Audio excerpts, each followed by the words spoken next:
अयोध्येमध्ये सोमवारी रामलल्ला मूर्तीची प्रतिष्ठापना होणार आहे। या निमित्ताने उद्धव बाळासाहेब ठाकरे शिवसेनेच्या वतीने कुडाळ येथे मोटारसायकल रॅली काढण्यात आली। राम, सीता, लक्ष्मण आणि हनुमान यांचा वेशभूषा परिधान केलेले तरुण या रॅलीमध्ये पाहायला मिळाले।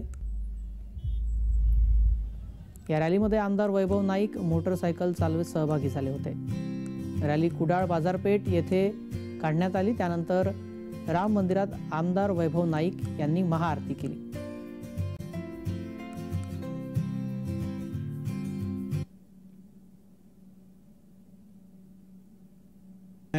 खरं तर आज आम्ही काय प्रचाराची सुरुवात केली नाही, कारण उद्धव बाळासाहेब ठाकरेंचे खासदार विनायक राऊत सातत्याने या मतदारसंघामध्ये काम करत आहेत। त्यांची उमेदवारी जाहीर केलेली आहे आणि त्यांची उमेदवारी मोठ्या मताधिक्याने निवडून येतील।